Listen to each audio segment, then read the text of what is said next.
తెలంగాణలో మున్సిపల్ ఎన్నికల పోలింగ్ కొనసాగుతోంది. మధ్యాహ్నం 3 గంటల వరకు 62.55% పోలింగ్ నమోదైంది. ఇక సాయంత్రం 5 గంటల వరకు పోలింగ్ కొనసాగుతుంది. పూర్తి సమాచారం ఇచ్చేందుకు మా కరెస్పాండెంట్ చందు జాయిన్ అవుతున్నారు. చందు, ప్రస్తుతం ప్రశాంతంగానే సాగుతోందా? కొన్ని చోట్లయితే కొన్ని గట్లయితే కనిపిస్తున్నాయి. ప్రస్తుతం ఇంకా ఎంతవరకు నమోదయ్యే అవకాశం ఉందనుకోవచ్చు పోలింగ్ శాతం?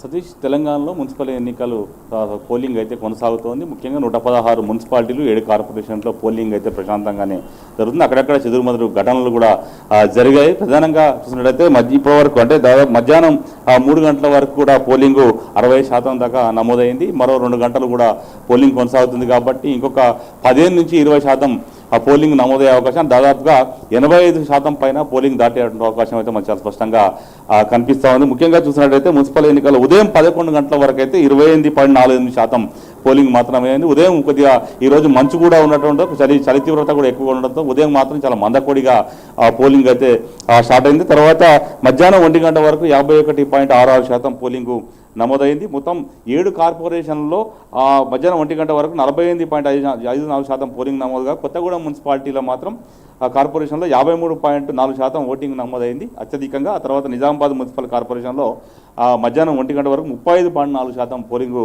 నమోదైంది. ఇక మరోవైపు అలంపూరు వడ్డేపల్లి మున్సిపాలిటీలో 68% మధ్యాహ్నం 1 గంట వరకే పోలింగు నమోదు కాగా, నిర్మల్ మున్సిపాలిటీలో 33.7% 1 గంట వరకు అత్యల్పంగా అక్కడ నమోదైన పరిస్థితి కనిపించింది. ఇక మరోవైపు రాష్ట్ర వ్యాప్తంగా అక్కడక్కడ గొడవలు అయితే అటు బీఆర్ఎస్ కాంగ్రెస్ నేతల మధ్య కొనసాగుతున్నాయి. ముఖ్యంగా సంగారెడ్డిలో కొద్దిసేపటి క్రితమే కాంగ్రెస్ పార్టీకి సంబంధించిన అభ్యర్థిని అక్కడ పోలింగ్ కేంద్రంలో సిఐ గల్లాపట్టి కొట్టాడంటూ కూడా నేపథ్యంలో అక్కడ జగ్గారెడ్డి మాజీ ఎమ్మెల్యే కూడా ఆందోళనకు దిగారు. పోలీసులపై ఆయన ఫైర్ అయ్యారు. మొత్తం ఆడ ఉద్రిక్త వాతావరణం కూడా కనిపించింది. పోలీసులు అక్కడ రంగప్రవేశం చేసి అక్కడ సద్దుమణిగేలా చేసిన పరిస్థితి కనిపించింది. మరోవైపు ఉదయం కూడా పరిగి నియోజకవర్గంలో కూడా పరిగి ఒక పోలింగ్ సెంటర్ వద్ద దొంగ ఓట్లు వేస్తున్నారని కాంగ్రెస్ పార్టీ నేత ఆరోపణలు చేశారు. ఈ క్రమంలో అక్కడికి బీఆర్ఎస్ పార్టీ మాజీ ఎమ్మెల్యే మహేష్ రెడ్డి అక్కడికి చేరుకోవడంతో ఇరు వర్గాల మధ్య ఘర్షణ వాతావరణం తలెత్తింది. పోలీసులు జోక్యం చేసుకొని అక్కడ వివాదాన్ని కూడా సద్దుమణిగేలా చేసిన పరిస్థితి కనిపించింది. మరోవైపు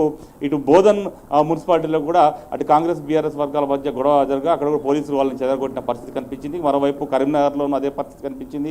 మరో కామారెడ్డిలోనూ కూడా అలాంటి పరిస్థితి కనిపించింది. మొత్తంగా అక్కడక్కడ మాత్రం బీఆర్ఎస్ అదేవిధంగా కాంగ్రెస్ పార్టీ శ్రేణుల మధ్య ఘర్షణపూరిత వాతావరణం అయితే ఎన్నికల్లో మనకు స్పష్టంగా కనిపించింది. మరి నర్సాపూర్ మున్సిపాలిటీలో కూడా అటు బీజేపీ బీఆర్ఎస్ నేతల మధ్య గొడవ జరిగింది. ఆ గొడవలో ఇరు వర్గాలు కూడా బాహాబాహికి దిగిన పరిస్థితుల్లో పోలీసులు రంగప్రవేశం చేశారు. అక్కడ వాళ్ళని కూడా అందరినీ చెదరగొట్టారు. ముఖ్యంగా అక్కడక్కడ కూడా మొత్తం రాష్ట్రం అంతా కూడా బీఆర్ఎస్ కాంగ్రెస్ మధ్య నువ్వా నేను అన్నట్టుగానే కొనసాగుతుంది వాతావరణం.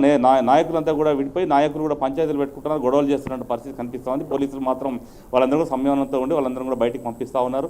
ముఖ్యంగా ఎన్నికల సంఘం కూడా రాష్ట్ర స్థాయిలో ఇక్కడ ఉండే ఎన్నికల సంఘం ఆఫీస్ నుంచి వెబ్ కాస్టింగ్ ద్వారా ఎక్కడ ఏం జరుగుతుంది, పోలింగ్ ఎలా ఉంది, పోలింగ్ సరళ ఎలా ఉంది అనే విషయాన్ని కూడా తెలుసుకున్నటువంటి ప్రయత్నాన్ని కూడా వాళ్ళు చేస్తూ ఉన్నారు. మరోవైపు డీజీపీ కూడా మానిటరింగ్ చేస్తూ ఉన్నారు. ఎందుకంటే మున్సిపల్ ఎన్నికల్లో పెద్ద ఎత్తున అల్లర్లు జరిగితే మాత్రం కొంత పోలింగ్కు ఇబ్బంది కలుగుతుంది కాబట్టి ఎక్కడ కూడా ఇలాంటి అవాంఛనీయ సంఘటనలు జరగకుండా ముందస్తుగా సమస్యాత్మక ప్రాంతాలలో భారీ గట్టి బందోబస్తును కూడా ఏర్పాటు చేసిన క్రమంలో ఇప్పటివరకు చెదురుమదురు ఘటనలు మినహా పెద్ద ఎత్తున గొడవలు అయితే ఇక్కడ సంభవించలేదు. ప్రశాంతంగా పోలింగ్ అయితే కొనసాగుతుంది. ఎందుకంటే ఇప్పటికే ఓటర్లు సాయంత్రం ఎక్కువగా వచ్చేటువంటి అవకాశం కనిపిస్తుంది. మధ్యాహ్నం ఎండ తీవ్రత కొద్దిగా ఎక్కువగా ఉండడంతో ఇప్పుడు పెద్ద ఎత్తున పోలింగ్ కేంద్రాలకు కూడా ఓటర్లు వచ్చేటువంటి అవకాశం ఉన్న నేపథ్యంలో 5 గంటల వరకు ఎవరైతే లైన్లో ఉంటారో వాళ్ళకు ఆ తర్వాత కూడా లైన్లో ఉన్న వారికి ఓటేసేటువంటి అవకాశాన్ని కూడా ఎన్నికల సంఘం కల్పించింది. 5 తర్వాత మాత్రం ఎవరు వచ్చినా కూడా లోపలికి అనుమతించబోమని ఇప్పటికే స్పష్టం చేసిన క్రమంలో ఖచ్చితంగా 5 గంటల వరకు లైన్లో ఉన్న వరకు మాత్రం ఓటు హక్కు కల్పిస్తామని కూడా ఎన్నికల సంఘం చెప్పింది. ఇక మరోవైపు వృద్ధులు వికలాంగులు